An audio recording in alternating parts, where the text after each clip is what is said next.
Hi, I'm Ron Paulk, and it's time to start building the Paulk Compact Bench, the PCB. This is the bench that you can order in a kit, or you can order it as a completely assembled bench from FastCap, and I'll put a link to FastCap in the description of this video down below. What this video is going to do is show you how to make one yourself in your shop. Now, there is some variation. I adjusted the plan to be shop tool friendly. This video today is about the material selection. The materials that I recommend are AC plywood. AC is not a brand. This is what its rating is. It's an AC, it's designation. I like it because the outer layers, they're not using an oak or birch or maple. Those outer layers very, very thin because that's the expensive part of the wood.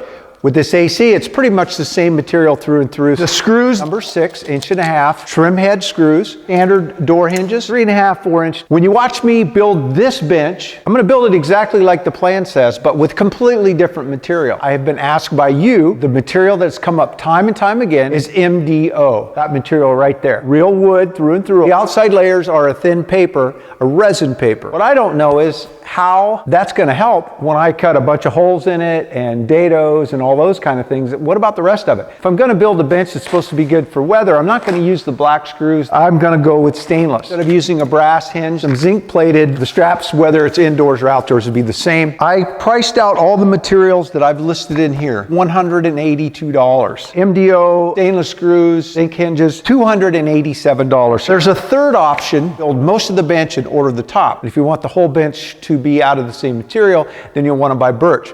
This video series that's coming will show you building the bench from beginning to end. I'm all about efficiency. So when I do a project, I look at the end and work my way backwards, make my workflow as efficient as possible. I would do the same thing. I would rip and cross-cut all of my pieces and stack them up. I'm gonna do it a little different in this video. It's not gonna be as efficient, but what I am trying to do with this video series is it to be a reference series when you're building the bench. So instead of doing cutting everything at once and then milling, I'm gonna start with the sawhorses, and I'm gonna make them, I'm gonna cut them out and assemble them and put them all together at one time, so that if you are wanting to tackle the sawhorses, you don't have to go through the videos and watch the first one and the third one and to get when it's finally assembled. I want to make it easier for you guys to reference these videos. Well, if you like these how-to videos, be sure to give me a thumbs up, subscribe to the channel,